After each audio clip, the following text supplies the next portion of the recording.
Olá, boa noite. Estamos começando mais um Câmara Entrevista aqui na sua TV Câmara, canal 16. E no programa de hoje eu estou recebendo o vereador e agora deputado estadual, Matheus Wesp.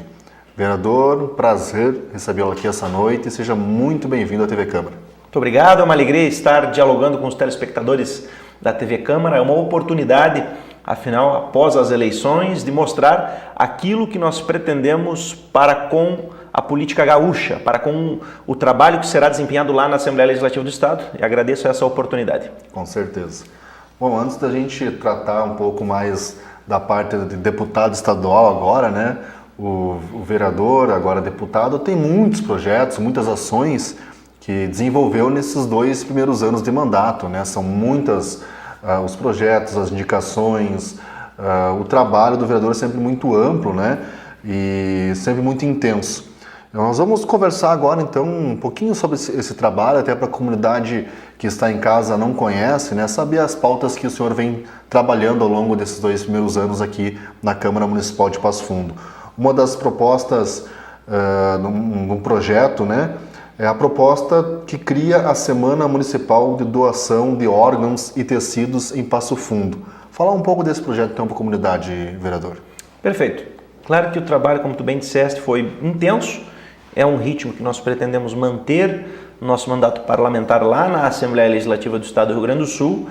E dentre tantos projetos, moções, pedidos de providência que foram feitos ao Executivo Municipal ou apresentados à Câmara de Vereadores, um deles trata, é claro, da criação dessa Semana da Doação de Órgãos, porque afinal nós sabemos que não há ainda na cultura brasileira bem estabelecido e definido o costume das pessoas doarem órgãos, um certo preconceito, uma certa falta de conhecimento, um certo receio, muitas vezes até por parte dos familiares.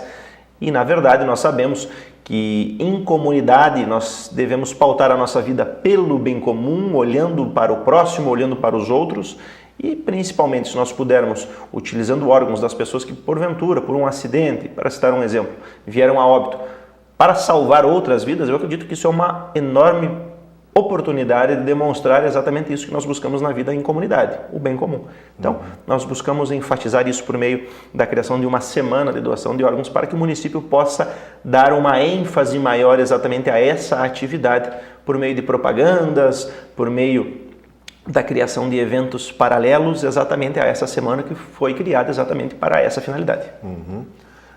A Câmara de Entrevista, né, tem esse objetivo principal de divulgar, né, e mostrar o trabalho do vereador.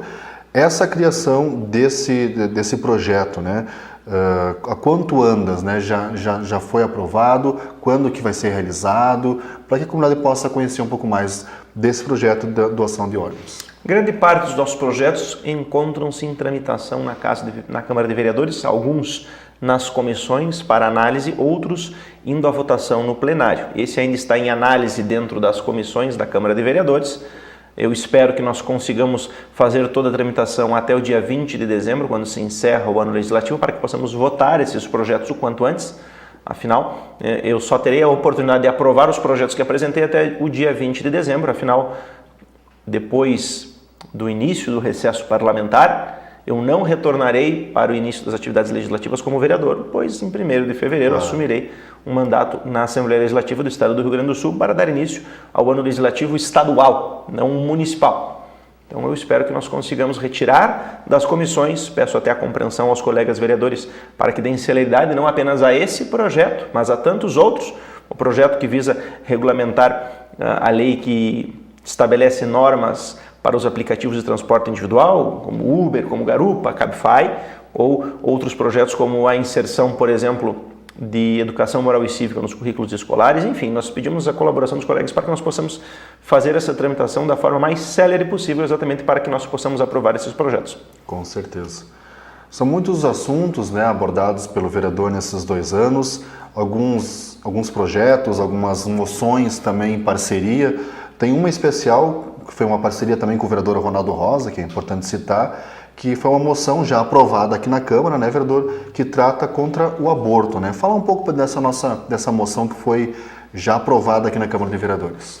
A moção que foi aprovada há alguns meses atrás visava repudiar uma ação declaratória de inconstitucionalidade que foi proposta pelo PSOL e que, junto ao STF, buscava descriminalizar o aborto.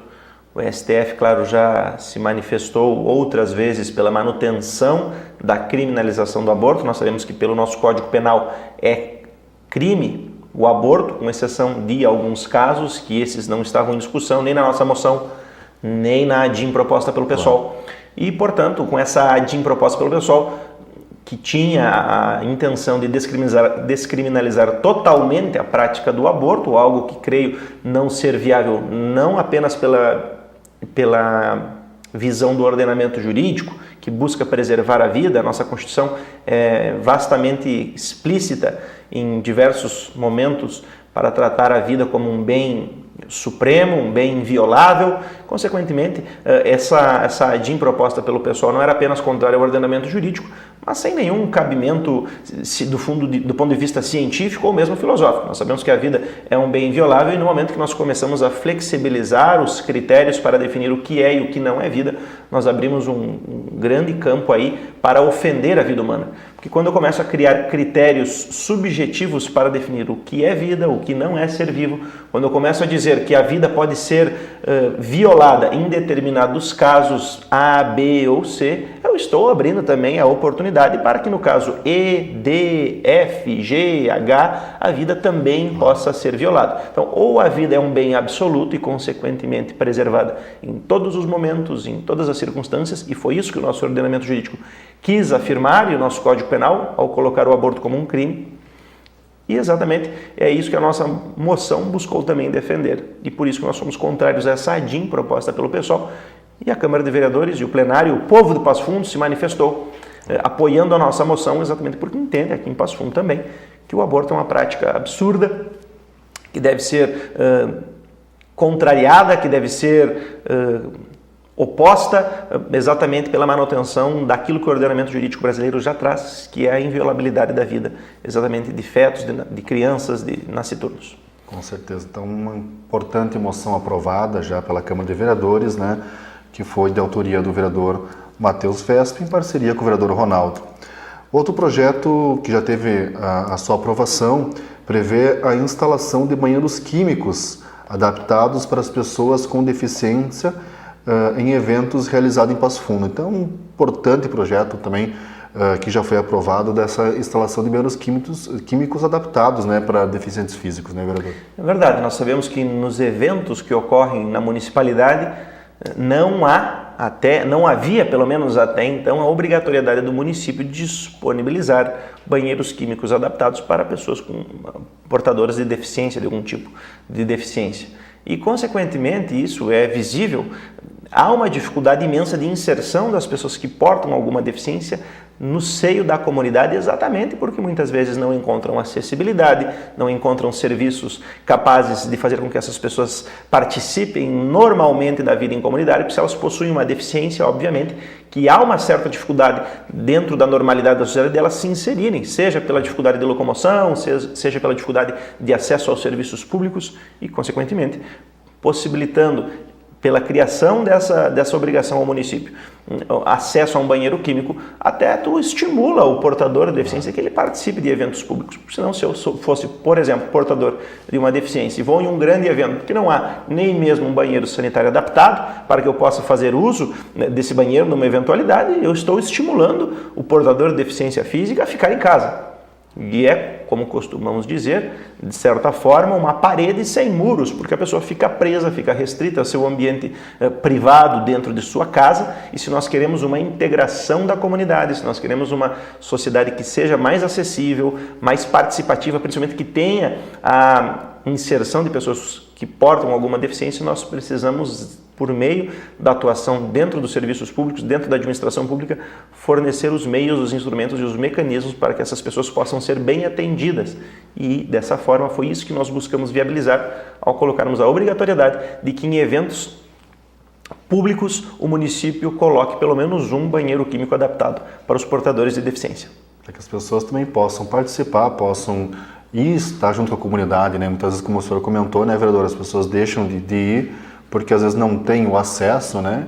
E a gente tem que que a gente puder fazer para dar acesso para essas pessoas, com certeza é de suma importância. Não, exato. Na verdade, até o momento nós tínhamos a possibilidade que o município, se entendesse pertinente, colocasse um banheiro público.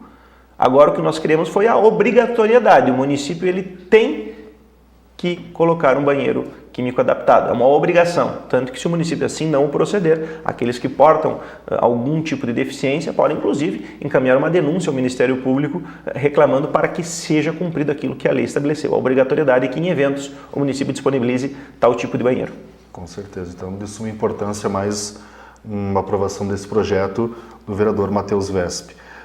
Outras demandas, né, que não podemos dizer assim, que não são para os vereadores, né, tomarem essas decisões, que tem a restrição que o executivo que tem que puxar à frente, podemos dizer assim, o vereador pode fazer como indicação, né, pode indicar o executivo, né, para que possa realizar aquilo. Uma indicação que o senhor fez ao executivo é a indicação para a criação da bike Azuizinhos. Como é que seria essa questão, vereador, também dos Azuizinhos? Tal como é, por exemplo, a bike patrulha da Brigada Militar do Estado do Rio Grande do Sul. É a possibilidade de que os agentes fiscais de trânsito possam transitar principalmente na área central de Passo Fundo usando bicicletas. Afinal, isso facilita a locomoção, o acesso e a rapidez do atendimento até, né? O acesso dos agentes fiscais de trânsito às localidades que precisam da sua atuação e a rapidez do seu atendimento. Muitas vezes o deslocamento com veículos torna o trânsito que já está em Passo Fundo conturbado, lento. Imaginem aqui, vamos fazer uma análise do cenário caso ocorresse um acidente de trânsito em frente à Catedral. Possui 2 pistas de cada um dos lados, né? Pista dupla para quem vai e pista dupla para quem vem. Se o veículo dos agentes fiscais de trânsito tivesse que parar no meio da faixa para fazer um atendimento, isso tornaria mais conturbado ainda a circulação dos veículos no centro. Bike patrulha, dessa forma, para os agentes fiscais de trânsito, tornaria mais fácil, mais eficaz, não atrapalharia tanto o trânsito. Além do mais, economizaria custos do município, que não precisaria despender recursos para combustíveis. Então, isso foi uma forma prática, fácil de possibilitar esse atendimento, até porque nós sabemos que os agentes fiscais de trânsito muitas vezes atuam localizados no centro da cidade, o que pode, essa área pode ser atendida exatamente por bicicleta, sem problema algum. Com certeza, um projeto, uma indicação, um projeto, enfim, simples, né, que vai só facilitar e agilizar o processo de atendimento também, né, que também vão poder se locomover mais ligeiro, né, também no centro de Passo Fundo, principalmente que é quase todo plano, né? Então ajuda bastante nessa movimentação. Outro projeto de lei que o senhor vem tratando é da reforma administrativa em Passo Fundo, né? Explicar para a comunidade como é que seria esse projeto, então, para essa reforma administrativa aqui em Passo Fundo. E nós queremos um projeto de lei que busca implementar um processo administrativo no município de Passo Fundo. Nosso município não possui lei ainda que regulamente o processo administrativo. Isso faz com que o cidadão se torne um súdito do município, porque afinal, se não existem critérios objetivos para a tramitação e para a decisão administrativa sobre os processos que os cidadãos interpõem aqui na municipalidade, muitas vezes o cidadão acaba ficando sujeito às arbitrariedades do Poder Executivo. Os servidores podem sentar, como nós dizemos popularmente, em cima dos processos administrativos, engavetar os processos administrativos, haja vista que não existe prazo para a tramitação dos projetos, não existe a possibilidade de punição caso um servidor seja omisso no seu dever de decidir sobre a vida dos cidadãos. E o que nós buscamos com essa reforma administrativa, que é criar o processo administrativo, é criar normas objetivas para a atuação da administração pública. Tenho certeza que com normas objetivas os serviços sairão com maior qualidade, maior eficiência e o cidadão será melhor atendido. Com certeza, isso é suma importância. Perfeito. Como a gente comentava no início, né, são muitos os projetos, muitas as ações, muitas as emendas, indicações do vereador nesses 2 anos, né? Tem muito mais coisa, claro que o nosso tempo também é um pouco curto, né, para poder tratar tudo, esses foram alguns que nós tratamos. Mas para a gente poder encerrar, podemos dizer assim, esse primeiro bloco, né, falando um pouco mais sobre o seu trabalho aqui na Câmara Municipal, antes de passarmos para a Câmara dos Deputados, que avaliação final podemos fazer, então, vereador, desses 2 anos aqui em Passo Fundo como vereador? Eu acredito que é uma avaliação positiva. Eu exerci um mandato de forma intensa, propus inúmeros projetos de lei, como tu bem citastes, moções, pedidos de indicação, alguns foram aprovados, outros não, mas eu acho que algo que define o meu mandato é a intensidade da atuação, tanto que as pessoas quando falavam sobre vereadores, o meu nome sempre aparecia como um dos vereadores mais atuantes e, consequentemente, isso significa o reflexo que para a população o meu trabalho teve. E isso é algo positivo, obviamente porque eu sou um vereador jovem, tinha exercido o mandato aí por 1 ano e meio até ser eleito deputado estadual, e é difícil observar, isso não é algo comum, tamanha intensidade de trabalho, de projetos para parlamentares municipais, que ficam muitas vezes até na atuação limitada dentro daquilo que o Poder Executivo estabelece, então somente votando a favor ou contra. E eu busquei me descolar do Poder Executivo, ter um mandato autônomo para defender exatamente e dizer aquilo que a população precisava que fosse dito em Passo Fundo. Acredito que exerci um mandato com muita coragem, com posições sempre firmes, claras e buscando atender a população de Passo Fundo, colocando reformas jurídicas, reformas propositivas que pudessem melhorar a vida dos passofundenses. E acho que fiz isso. Pelo menos se não aprovei todos os projetos, coloquei um novo panorama, um novo espírito, uma nova forma de trabalho, um novo ritmo à Câmara de Vereadores. E isso pode servir até mesmo de referência e padrão para que outros parlamentares, outros jovens que porventura venham amanhã ou depois concorrerem ao cargo de vereador em Passo Fundo, seguir na mesma senda de trabalho. Eu acho que é isso que a população quer. Tanto é prova de que o mandato foi aprovado, mesmo que por um período curto ele tenha sido exercido, que fui eleito deputado estadual, algo que é inédito, em 1 ano e meio de mandato de vereador, ser eleito deputado estadual. Geralmente as pessoas trabalham 4, 8 anos como vereador para depois alcançar um mandato numa esfera superior, e se conseguir essa cadeira em 1 ano e meio de mandato de vereador, é obviamente que esse meu 1 ano e meio de mandato pode talvez até ter refletido aquilo que vereadores fazem ao longo de 8, de 10, de 12 anos. Se eu conseguir fazer isso em 1 ano e meio, que bom, quem ganha é a população de Passo Fundo. Com certeza, né? Como o vereador falou, está aí a prova que foi um trabalho muito bem feito, realizado por ele, que com certeza temos agora um representante na Câmara dos Deputados. Mas esse é um assunto para o nosso segundo bloco. Peço licença ao vereador, agora deputado, para que a gente possa fazer um rápido intervalo. E no segundo bloco vamos falar um pouco sobre os projetos, sobre as demandas agora do nosso deputado estadual, Matheus Vespi. Já voltamos.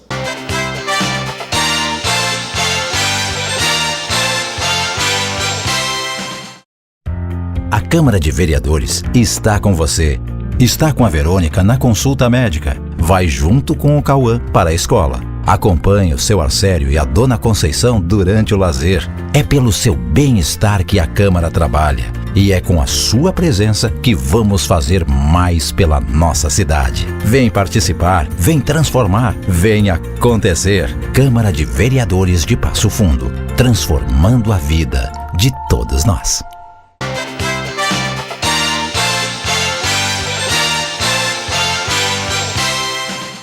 Estamos voltando com Câmara Entrevista, essa noite recebendo o vereador e agora deputado estadual, Matheus Vespi. No primeiro bloco conversamos um pouco sobre os trabalhos, os projetos, as indicações, a avaliação do mandato de vereador nesses 1 ano e meio, 2 anos, né, que o vereador esteve à frente do seu mandato aqui na Câmara de Vereadores de Passo Fundo. E agora no segundo bloco vamos aproveitar, né, porque depois vai ser difícil termos o deputado tanto tempo conosco aqui, né, conversando um pouco sobre o seu mandato. Vamos aproveitar então e falar um pouco sobre esse mandato que inicia de deputado estadual, eleito com 28.173 votos. São muitas as bandeiras que o senhor veio defendendo durante a campanha, né? Mas vamos começar lá pelo início, digamos assim, né? Fazer uma avaliação das eleições, né? Como é que o senhor viu as eleições, como é que foi, como é que o senhor sentiu as eleições, esse panorama que se formou agora, né? Que o pessoal comentava muito dessa política está mudando, né? Saindo essa velha política para a nova política, né? Como é que o senhor vê essa eleição, como é que foi essa eleição? Bem, nós tivemos uma mudança política bem clara. Eu costumo dizer que nessas eleições em 2018 ocorreu aquilo que já ocorreu há 30 anos atrás, quando em 87, 88, no ano da Constituinte e da promulgação da Constituição brasileira, uma nova geração de políticos adentrou no cenário político brasileiro, tanto no cenário estadual como federal. Infelizmente, aquela geração de políticos fez tanto mal ao país que a resposta veio nas urnas ao longo dessas últimas eleições, e já tendo começado esse processo em 2014, em 2016 aumentado e agora de modo definitivo, ela foi sendo expulsa do ordenamento jurídico, expulsa do processo político. Nós tivemos, para que o telespectador possa ter uma ideia, 50% de renovação na Assembleia Legislativa do Estado do Rio Grande do Sul e quase 50% de renovação no Congresso, somadas as casas da Câmara dos Deputados e do Senado Federal. Isso demonstra a vontade da população brasileira de mudar os quadros políticos e demonstra também o déficit de legitimidade dos políticos tradicionais que estavam até então no cenário.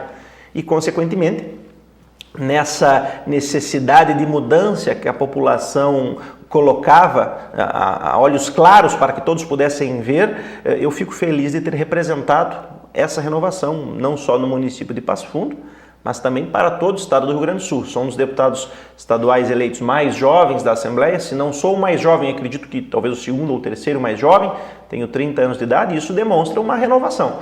Eu fico feliz também de representar a cidade de Passo Fundo. Fui o único deputado eleito que sou natural aqui de Passo Fundo e que representarei Passo Fundo, porque embora o deputado Capone também resida em Passo Fundo, ele nasceu na cidade de Sertão, tem uma vinculação maior com aquela cidade do que propriamente com Passo Fundo, então acabo me tornando dessa forma o deputado dos passofundenses, da região norte do Rio Grande do Sul, porque Passo Fundo é a cidade referência, a cidade polo de todos os municípios circunvizinhos. Não apenas seria o deputado dessa cidade, mas de todo esse norte gaúcho que vai de Nonoai ao norte, até São José do Herval ao sul, de Nova Prata a leste até Panambi a oeste, né? Então, em todo esse cenário, que são mais ou menos 155 municípios, eu acabarei representando essas pessoas que precisavam de uma nova voz, que queriam renovação, tanto que responderam nas urnas com 28.173 votos. Então eu vejo de forma positiva, até porque nós elegemos não apenas novos parlamentares, representantes, que serão a voz do povo na Assembleia Gaúcha,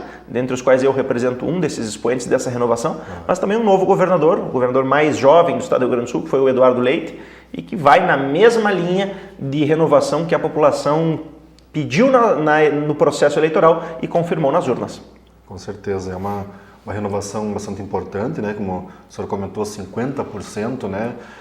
Realmente é importante e necessário para que as coisas possam também mudar, né? Então, Exato. O que significa, no fundo, essa renovação? Essa renovação ela não é apenas no sentido etário, ela é qualitativa. Porque quando novos quadros políticos entram no cenário, eles entram sem os vícios daqueles quadros tradicionais, sem aquele costume antigo de fazer uma política por interesses escusos. Podem ser que até os quadros novos, como a geração que adentrou em 88, 87 na política, possa vir a se desgastar, possa vir a cometer erros, possa vir a cometer equívocos, até porque, e eu sempre friso muito isso, as instituições políticas brasileiras elas tendem a corromper os políticos pelo sistema eleitoral irracional que nós possuímos, que é o sistema eleitoral proporcional, pelo presidencialismo de coalizão que leva à necessidade de barganhas para que o governante tenha governabilidade. Então as instituições acabam levando à corruptibilidade dos políticos. Isso é um fato que apenas vai ser consertado plenamente com a mudança do sistema político. Mas por si só, a renovação dos quadros faz com que, digamos assim, até que os políticos atuais se desgastem, leve um tempo. Isso, consequentemente, facilita, oxigena a política gaúcha. Então, isso por si só é um ganho qualitativo para todos os gaúchos. Com certeza, é isso que a população espera, né? Que a população, enfim, do Rio Grande do Sul, do seu próprio município, né, possa melhorar cada vez mais, e a gente, nas urnas, né, mostra isso e dá essa chave, vamos dizer assim, para que o nosso representante lá tome essas decisões importantes, né, para todos nós. São muitas, como eu falei antes, muitas as bandeiras, muitos os projetos que o senhor veio defendendo na sua campanha, né? Vamos citar algum deles aqui, daí o senhor pode ir comentando, né, daquilo que o senhor pensa agora para nesses próximos 4 anos, né? O senhor falou muito, né, na sua campanha sobre a educação, sobre a segurança e a agricultura, né? Quais são as demandas principais que o senhor vê aí nesses próximos anos para a educação, para a segurança e para a agricultura? Eu vejo que o maior problema do estado do Rio Grande do Sul é o déficit fiscal, é a dificuldade de pagar as dívidas com a União, de pagar o funcionalismo em dia, enfim, é um problema econômico. E se nós solucionarmos ou dermos um encaminhamento a esse problema econômico que afeta todos os gaúchos, nós conseguiremos atender a outras pautas como a segurança, a educação e até mesmo a agricultura. Vamos citar aqui alguns problemas. Qual que é hoje o grande produtor de divisas no estado do Rio Grande do Sul? É o agronegócio, é o setor primário. O setor primário hoje no Rio Grande do Sul está sofrendo com uma dificuldade por 2 motivos. A alta carga do ICMS, principalmente do combustível, que é o que é utilizado necessariamente para escoamento da produção agrícola, e também pela precariedade logística desse escoamento, porque as estradas estão em péssimas condições. Consequentemente, se nós queremos uma melhora no escoamento da produção para que o nosso agricultor tenha mais competitividade com o agricultor de outros estados da federação e até mesmo com produtores de outros países, nós precisamos melhorar a nossa infraestrutura viária. Como que faremos isso se o estado do Rio Grande do Sul não possui recursos? Nós precisaremos conceder a melhora da infraestrutura, a duplicação, o desenvolvimento de vias alternativas como hidroviárias, ferroviárias, conceder os serviços de pavimentação, enfim, de execução de infraestrutura para a iniciativa privada por meio de parcerias público-privadas, as famosas PPPs. Se o estado do Rio Grande do Sul não fizer isso, obviamente que não conseguirá desenvolver a sua infraestrutura, o escoamento da produção continuará com um custo logístico muito alto e dificultará a lucratividade do nosso produtor e a competitividade dele com produtores de outras regiões. Consequentemente, diminuirá o número de divisas que nós teremos no estado do Rio Grande do Sul, dificultará também com que o setor primário possa utilizar o superávit da produção para investir, por exemplo, no setor secundário, na indústria, e o comércio, que é o setor terciário, também pagará o pato, digamos assim, exatamente pelo fato da diminuição da produção de riqueza, porque o setor terciário apenas circula a riqueza que está no mercado, não produz mais riqueza, isso é produzido pelo setor primário e pelo secundário, e esses setores estão enfrentando esse problema. O secundário, porque nós estamos hoje com a nossa infraestrutura de desenvolvimento totalmente precária, até mesmo porque pela burocracia hoje, pelas altas taxas de ICMS, é difícil abrirmos novas empresas no estado do Rio Grande do Sul, é uma tendência que as empresas estão abrindo em outros estados, como Santa Catarina e Paraná, então nós teremos que fazer uma faxina fiscal e econômica no estado do Rio Grande do Sul, diminuindo a tributação ao longo do tempo, não apenas entrando agora e diminuindo o ICMS, que é uma discussão que está ocorrendo já na Assembleia Legislativa do estado do Rio Grande do Sul, mas o nosso governador eleito, Eduardo Leite, tem sido bem claro em defender a manutenção das alíquotas por 2 anos, quando terminam os mandatos dos atuais prefeitos, para que nós possamos depois pensar uma redução contínua das alíquotas de ICMS, para que nós possamos aí estimular a abertura de novas empresas, de investimentos, principalmente as alíquotas sobre a energia elétrica, que é a principal alíquota para quem produz, para qualquer indústria, e também do combustível para o escoamento da produção, enfim, para o tráfico de produtos, para as empresas de matéria-prima. Então nós precisamos trabalhar nessa lógica, só que claro, o estado do Rio Grande do Sul não pode hoje diminuir abruptamente as alíquotas, porque isso diminuiria a arrecadação do estado e complicaria não apenas para os municípios, mas para o próprio estado do Rio Grande do Sul, para o custeio da folha.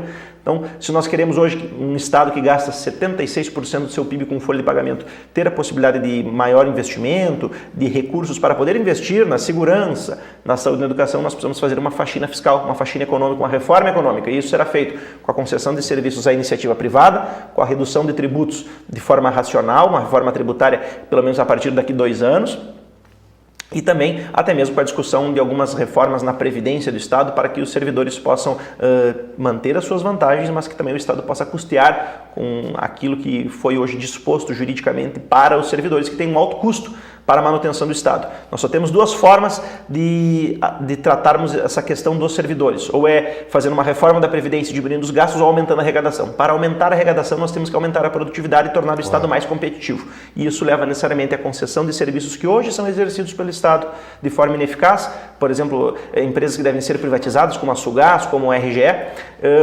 colocar esses serviços sendo feitos pela iniciativa privada para que o Estado não precise gastar recursos nesses serviços e consiga concentrar recursos públicos exatamente nas áreas mais deficitárias, saúde, educação, segurança. E cito outro exemplo, até mesmo a questão da segurança. Nós sabemos que há hoje uma diminuição dos quadros de efetivos e nós precisamos aumentar o efetivo. Como nós iremos aumentar o efetivo se nós não temos mais recursos para custear? Então nós precisamos, de fato, fazer uma reforma fiscal, fazer uma reforma econômica no Estado, aumentar a competitividade dos nossos produtores por meio da melhora do escoamento da produção agrícola, para que nós possamos ganhar mais, para que o nosso produtor possa arrecadar mais, o Estado também possa arrecadar mais pelo aumento da produção. E assim, aí sim, nós tocando nesses pontos principais ao longo dos 4 anos de mandato, fazer com que o Estado do Rio Grande do Sul pelo menos tenha um novo rumo, um novo norte de crescimento econômico. Com certeza, né? É um elo que vai ligando no outro, que vai ajudando o outro a fortalecer e ficando mais forte, mais sustentável. Então é de suma importância. Nisso que o senhor comentaste agora, tem uma dos seus projetos, das suas pautas, digamos, nessas eleições, foi uma revolução industrial, né? Me chamou bastante atenção, né? Ser a quarta revolução industrial, que trata justamente disso que o senhor comentou agora, né? Então, como é que seria essa revolução industrial? Quando nós falamos em quarta revolução industrial, colocar o Rio Grande do Sul na era da quarta revolução industrial, nós estamos falando do uso pelo Estado do Rio Grande do Sul da tecnologia para atender o cidadão. Nós temos hoje aplicativos de e-government, que é a possibilidade de governarmos por meio de aplicativos, de tecnologias, do encaminhamento de demandas, do acompanhamento de processos, enfim, utilizar a tecnologia a favor do cidadão, a favor da melhora da eficácia da prestação de serviços pela administração pública. Nós temos que sair da era da terceira revolução industrial. O Rio Grande do Sul e o Brasil, talvez, digamos, não adentrou bem ainda nem na terceira revolução industrial. Nós observamos ainda que em muitos setores e segmentos nós estamos na era da segunda revolução industrial, com um processo de produção em que as pessoas buscam ocupar a propriedade e, consequentemente, deter a propriedade para produzir. E hoje nós estamos mais na era do compartilhamento de informações, não tanto a necessidade de propriedade particular de cada um, mas do compartilhamento do uso dos bens, e isso é feito pela tecnologia. Se nós conseguirmos colocar o Estado do Rio Grande do Sul nessa plataforma da quarta revolução industrial, eu acho que nós teremos um ganho e um avanço no atendimento às demandas do cidadão. Com certeza, né? Outros temas que o senhor abordou, privatizações, que o senhor já comentou, realmente importantes, né, para que o nosso Estado possa cada vez mais avançar. Outro ponto importante que o senhor também sempre tratou, aqui também na Câmara dos Vereadores, agora vai levar a uma discussão a nível estadual, é a questão do voto distrital, né? Então, sempre uma das suas demandas, né, vereador? O Rio Grande do Sul tem uma história muito bonita de defesa de pautas institucionais. Isso foi feito já pelos gaúchos, maragatos, lá no século XIX, no tempo da Revolução Federalista, depois com a criação do Partido Federalista, que num momento posterior tornou-se o Partido Libertador, que defenderam sempre pautas institucionais como o parlamentarismo, a reforma da federação, a municipalização de recursos e até mesmo o voto distrital, por que não? E o PSDB, que é um partido que defende pautas institucionais como essas que citei, eu acredito que está na esteira histórica, na continuidade histórica, exatamente desse processo de defesa desses ideais. E eu, sendo parlamentarista, sendo federalista, sendo a favor do voto distrital e sendo membro do Partido da Social Democracia Brasileira, o PSDB, acredito que é um dever meu defender essas pautas na Assembleia, muito embora eu não possa diretamente abordar a aprovação dessas pautas, que são pautas federais, claro, no Congresso, mas fazer a defesa delas, como outros tantos parlamentares já fizeram na Assembleia Legislativa do Estado do Rio Grande do Sul ao longo de sua história, defendendo essas pautas para fazer um movimento político, para que a partir do Rio Grande do Sul nós possamos levar essas pautas ao cenário nacional, por meio da minha liderança política, do meu mandato, e que consequentemente nós consigamos, se pelo menos não por mim diretamente lá no Congresso, porque não sou deputado federal ainda, talvez um dia possa vir a ser, mas fazer com que essas pautas cheguem ao Congresso. Eu acho que esse é um dos papéis que o deputado estadual deve exercer, a de defender bandeiras em nível estadual, mesmo que ele não tenha capacidade de propor elas diretamente, por ser um deputado do Estado, mas de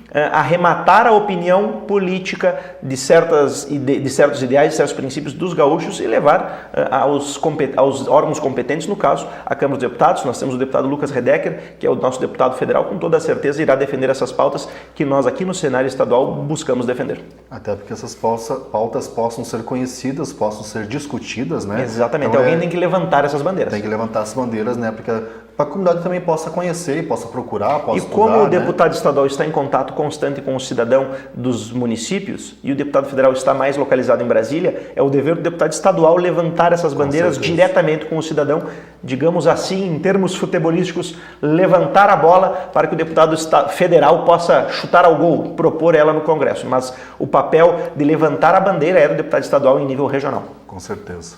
Bom, como eu comentei no início, né, são muitas as demandas, né, muitos projetos como vereador, agora como deputado estadual. Falamos de alguns, né, tem muito mais, né? Claro que quem quiser conhecer um pouco mais do trabalho do deputado, só procurar nas redes sociais, né? Tem um vasto trabalho nas redes sociais, né? É só procurar, pesquisar, vai ver todos os trabalhos dos seus deputados, né? Nos Facebook, Instagram, enfim, na própria página, né? Então tem todo o trabalho lá, pode acompanhar.